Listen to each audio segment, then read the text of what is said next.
Welcome to another episode of L&D Unboxed, the podcast where we explore bold ideas and transformative stories from today's most inspiring voices working on the future of work, learning, and humanity. I'm your host, Ujjwal, and I bring strategy and heart to the world of human resources.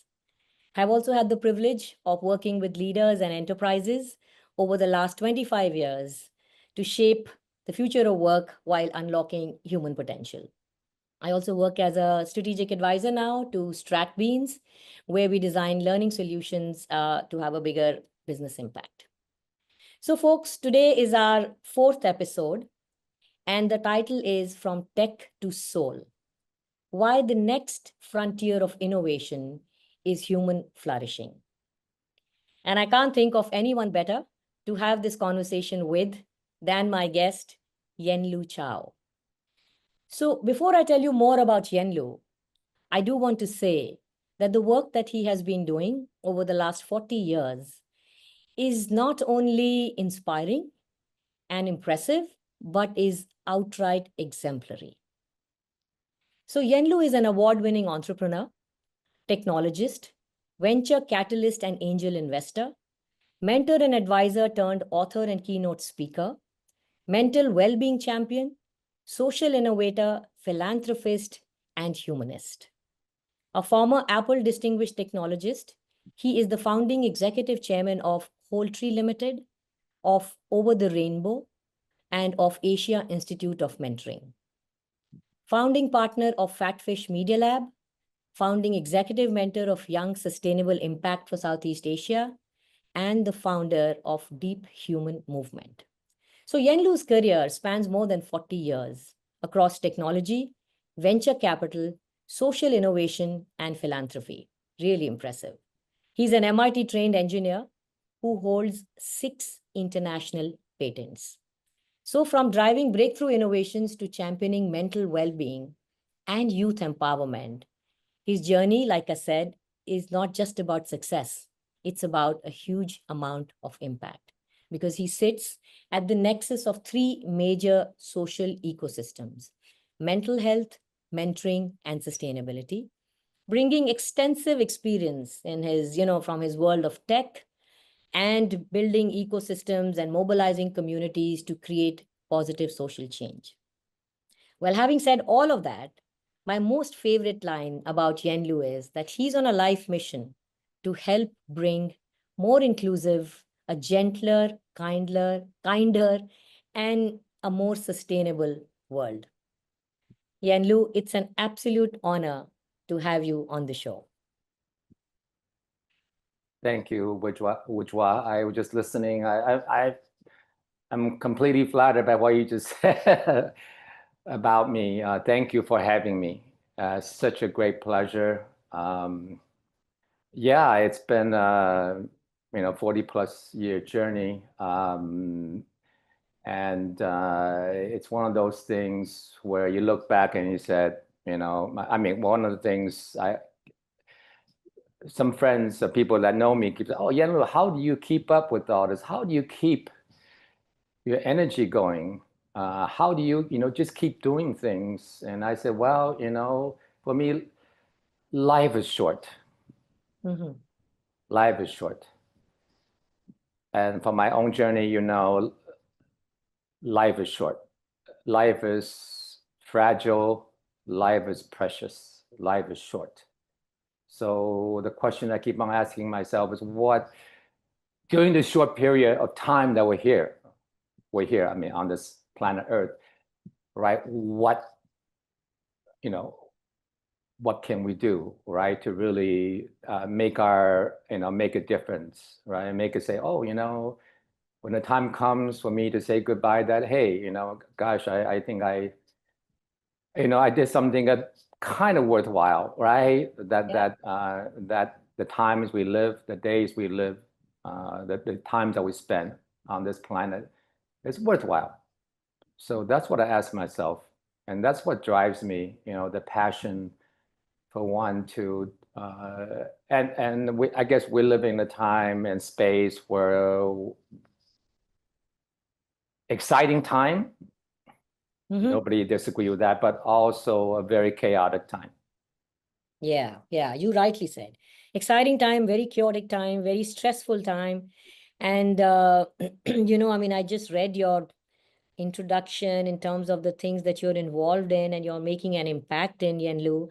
But I know your personal story, and I think that to shift focus from self to others and to want to make a difference to elevate others' grief and make them strong is brilliant. And I've come across very few people who find the strength, energy, and drive to do that.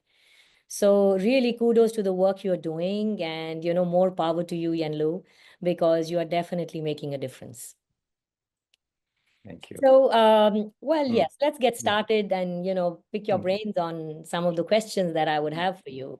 Absolutely. So, we talk about balancing AI, the innovation which is powered by AI with human-centric learning a lot of times, right? This is the conversation which has been going on.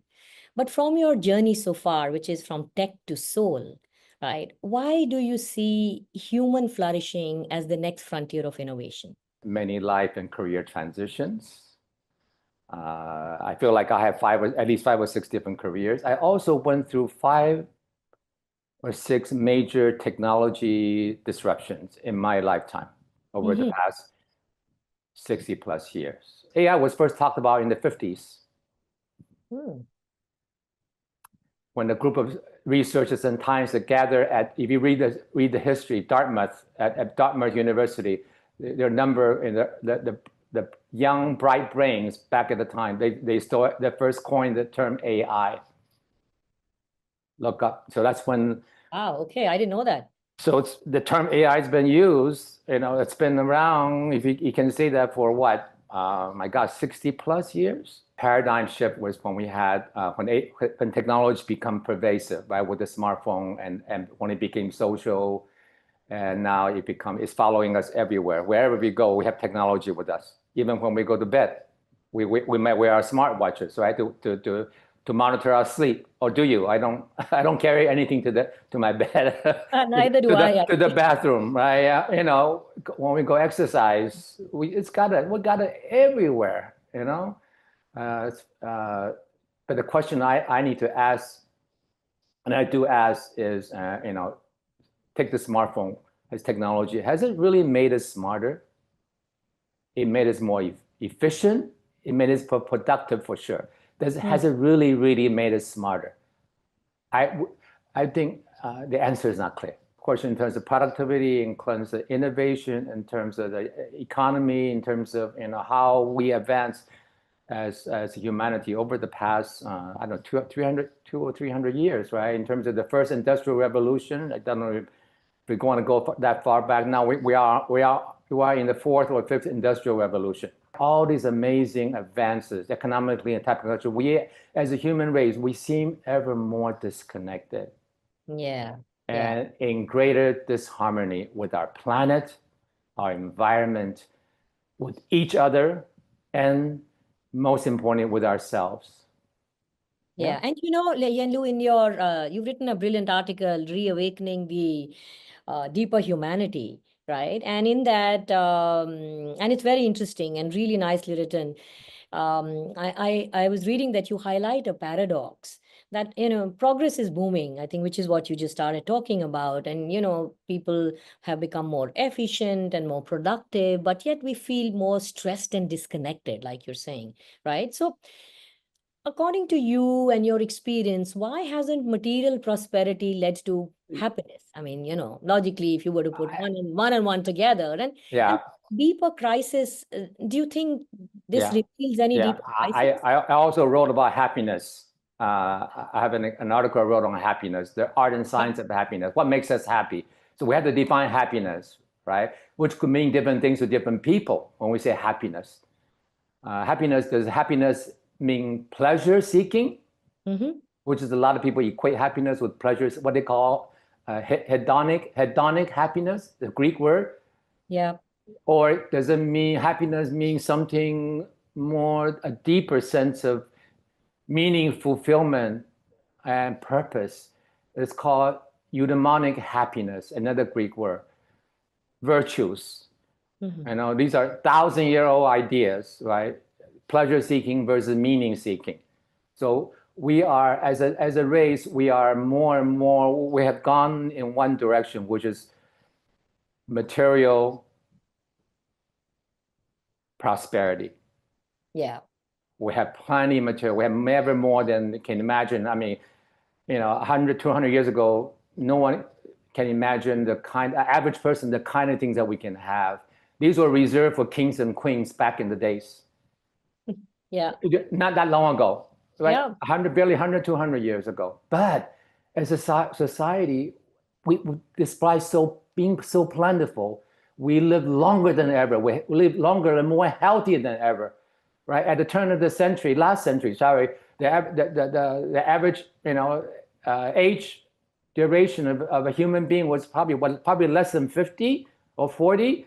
Most baby dies before they're one, right? In terms of, because of the sanitation issues, yeah.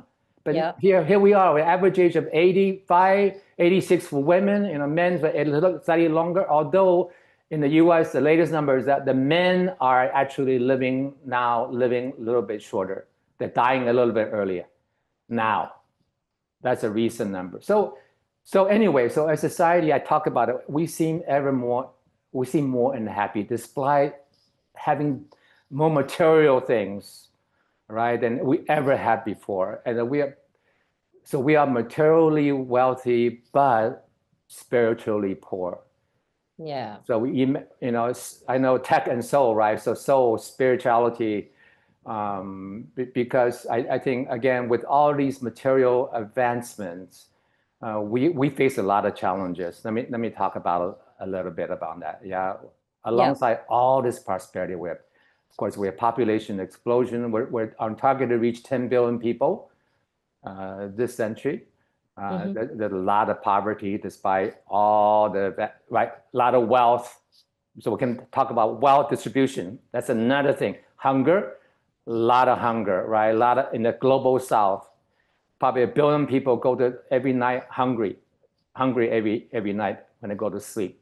We have violence. Oh my gosh, what's going on? What's happening? Cultural conflicts. Wars are happening.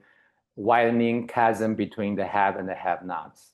What I call the 1% versus the 99%. We have global warming, environmental degradation, ecological devastation. Right? We have the planet's resources have reached a choking point. And also a lot of diseases we're facing, right? And sadly, most of it is I call man-made. A lot of it has to do with mental health. These are all man-made things that we're doing to ourselves. Yeah. Pressure, the stressor, my gosh, always feel like you're on a treadmill you're always constantly running on this treadmill, the rat race. We are a human race that's now, we're now engaged. So rightly said. And, most of the diseases are man-made. And I believe, from whatever we read, Yen-Lu, they're all caused by stress. I mean, that's why they're man-made, because, we are not slowing down and we are not, focused on some of the right things, whether it is about nature or whether about nurturing our own selves. So I was also reading, in one of your articles, you talk about planting seeds. Yeah. And I love that. Planting seeds of compassion, courage, curiosity, calm. You've mentioned all of these. And that can transform individuals, societies, and I mean, even the world at a larger stage, right? So I know this resonates a lot with leaders as well, who are trying to shape cultures in organizations and are trying to build learning journeys, for their people, who will make a difference. So can you explain a little bit from your experience how leaders and educators can start planting these seeds today? And what role should organizations play in nurturing them? There's the symbol, there's a yin and yang, right? The symbol of male and female, light and dark, soft and hard, the two sides of the same coin. And there's a very important symbol associated with that, which is Tai Chi. Do you remember the symbol of Tai Chi? The yin and the yang with two dots? Yes, I do. You've seen that, Black right? and white. Yes, I've seen it. Yeah, so I used that to is use it in my training programs and when I was in the that corporate is world. that is yeah, okay. That why is Tai Chi so? The Chinese use that. It's a symbol of the Chinese culture. It's embody of the wholeness, everything that's in the universe, because everything has a yin and yang. Yeah. It's under, including life itself, is underpinned by the two complementary yet opposing forces. The boundary, the extreme. Right now with AI, everybody's talking about AI, whatever. There's a lot of AI slop out there. Mm. To show you a secret, whenever I know somebody communicated using AI, I refuse to engage. I only want to engage with humans beings. I want to engage with the soul, Yeah. right? AI has its place. I'm not. It's amazing. It can do a lot of things for us. But in terms of the human connection, we cannot replace that. I mean, that's why we say tech without soul, and which is where we are, rapidly progressing, is going to hurt us, right? I mean, it's going to, I don't know whether it'll become meaningless. That's a big word, but I think that that's going to really take away, the human connection, which I feel, well, there have been many evolutions, but I always feel that the one thing which will not change, and we spoke about this in my last episode of the podcast, is that the one thing which will not change is the human connection. So this innovation wave, of human connection and, human awakening or spirituality or, consciousness, I think, like you rightly said, Yen-Lu, it should be our next big wave. We're here to connect, Yeah. right, with fellow human beings, to connect, right, to contribute. What deeper crises is reveal us we're being so stressed and disconnected, right? Have you Yeah. heard of this phrase? There is a God-sized hole in every human heart. Have you heard of that before? No, no, I actually. I came across this recently. It's an idea. God-sized hole in every human heart. This Wow. idea is frequent. Yeah, wow. Well, I said when I heard that, I said, wow. Okay, this idea, let me share a little bit. It's very interesting for me. It's frequently linked to the 17th century French mathematician and philosopher. Look it up. Blaise Pascal. Yeah, who wrote about this in every human heart. Of course, he was talking about God, right? That the human heart can only be filled by God. I'm not religious, but it refers really to an innate human longing for something transcendent or spiritual, a deep existential void that cannot be filled by worldly pursuits like money, fame, or even pleasure. Right? This is an existential void, a hole, the human desire for meaning and purpose that extends beyond the material existence. This is so, and this in every human heart. If this is true, so basically, the longing for the longing for meaning is real, right? We need to fill that hole in our heart with something bigger than ourselves. No, you've spoken about this so powerfully. I find it so relevant even to the workplace.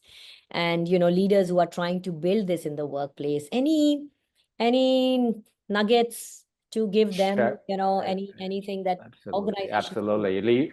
Yeah, absolutely. I mean, leaders are people too, right? Yeah. Very important, and very important people. Because we look to them. Society look to them. The employees look to them, right? So, talk about planting new seeds. The 5 C's of transformation, inner transformation: compassion, courage, curiosity, commitment, and calm. Hmm. Yeah, we need to plant these seeds in ourselves and others. Uh, Again, many wisdom traditions talk about this, right? And what I just highlighted, that compassion and love and empathy is related to compassion. It's a close cousin of compassion. And compassion and love is the most powerful force in the universe. It's the source of all creative energy and creative power, right? Courage is all know we know is very, very important to be able to want to take to be different, to take a road less traveled.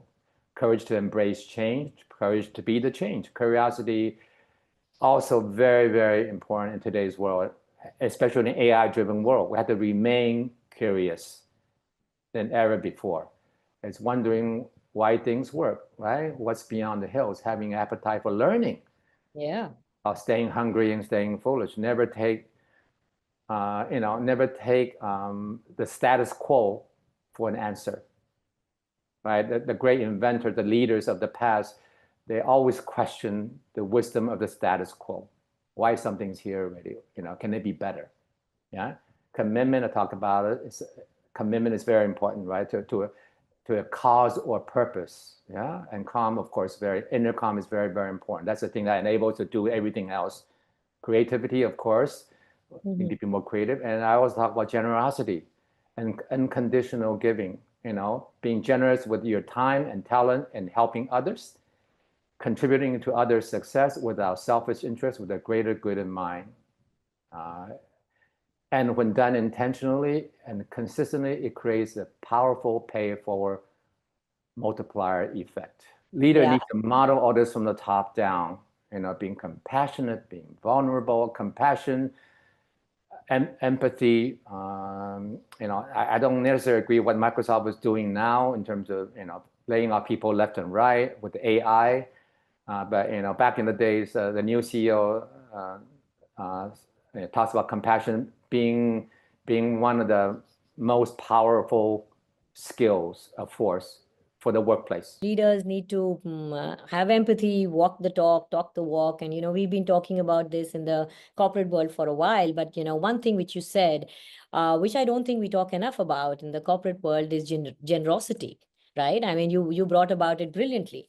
So not only being generous with your, money or resources, but being generous with your time as well. I mean, that's the biggest resource, actually. So being generous, I think, and I will definitely read the give and take that you've, spoke about by Adam Grant. But I think that, being a giver and giver of your time, which will make an impact on somebody's life, is very precious. Yes. So, thank you for sharing that. Sure. Let me emphasize purposeful giving. Purposeful. Purposeful giving is very important. Has to make an Not impact. just giving for giving's sake.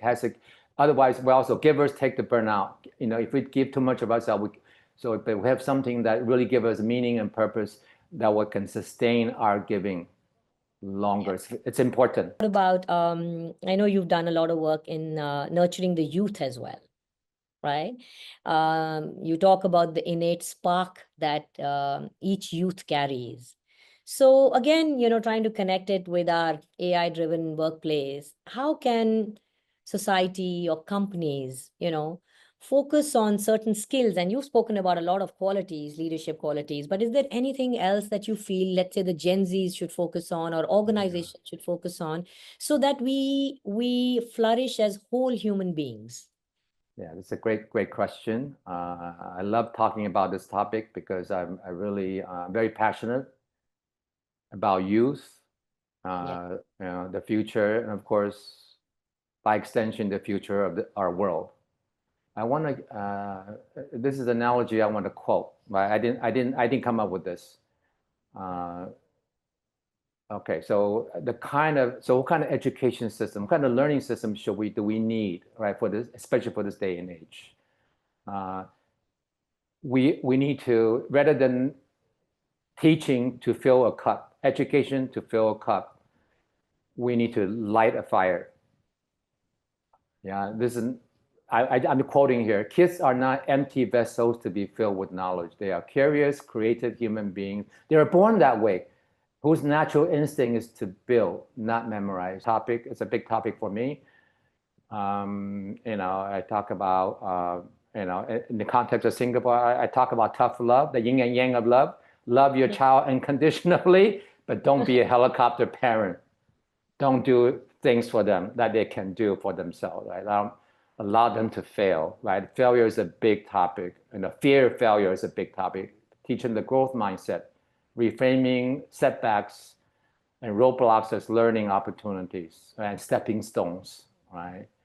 And really be there for them at the crossroads. You've spoken about some really good points, whether it is for organizations and leaders, and you've done a lot of work in youth, and thank you for sharing how we can basically look at raising more independent and wholesome individuals, right? So if you had to leave our listeners with one message, Yen-Lu, and we would have diverse listeners, what is the one choice you would say they can make today to reawaken their deeper humanity? Because we've been talking about that.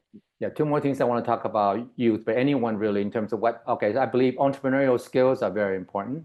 Uh-huh. More important than ever before. Two things. Entrepreneurial skills, also because my own entrepreneurial journey, right? Pursuing your passion, lighting the fire, innovation, critical thinking, creative problem solving, overcoming obstacles and challenges, bouncing back from failure, staying agile, flexible, and persevere. These are all necessary skills we need to have in this day and age. The other thing is character skills, not forget that. Very important. Entrepreneurial character skills of discipline, determination, Yeah. being proactive, being pro-social, leadership skills, and resilience. Yeah, so entrepreneurial skills, character skills. One, you cannot do one without the other. But one is a training ground for the other. It's a place right, where we can exercise those character skills and whatever. Yeah, entrepreneurial skills can help us, teach us. Maybe wrap this up with that. The one, something I wrote. The thoughts we speak, the thoughts we think, the words we speak, and the actions we take, choices that we make individually and collectively, create the reality of our world. To bring about a change, to bring about a kinder, gentler, more inclusive world, to create a different kind of reality, we need to make new choices. The biggest choice we need to make, the me versus the we. Done. Global transformation, going back, global transformation begins with personal transformation. So change begins with each of us. We gotta be the change. We gotta be the change to create this new reality that I think most of us aspire to. Yep, and it's time. And it's time we reawaken that spirit in ourselves and be the change, because it's calling for it, and it's the need of the hour. So thank you, Yen-Lu, for such a profound and inspiring conversation. I know with you, I can talk all day. You have so much wisdom, so much experience, and so much inspiration that, conversation with you is always fun, and there's lots that one can learn from. And what strikes me now is that, the topic that we chose was so relevant, because innovation, the next innovation, is not about the next big tech breakthrough. It's going to be how we rediscover our own selves, how we choose to live, lead, and flourish as human beings, which is what we have spoken about in today's topics. So thank you so much, Yen-Lu, for your time and for your, very deep and profound words and thoughts. I'm sure we all, myself and my listeners, appreciate that. And for our listeners, if today's episode moved you, share it forward, reflect on the seeds that you need to be planting. And remember what Yen-Lu said, global transformation starts with personal transformation. This is L&D Unboxed. I'm your host, Ujjwal. Until next time, keep planting the seeds of transformation and keep building the future for both tech and soul. Thank you.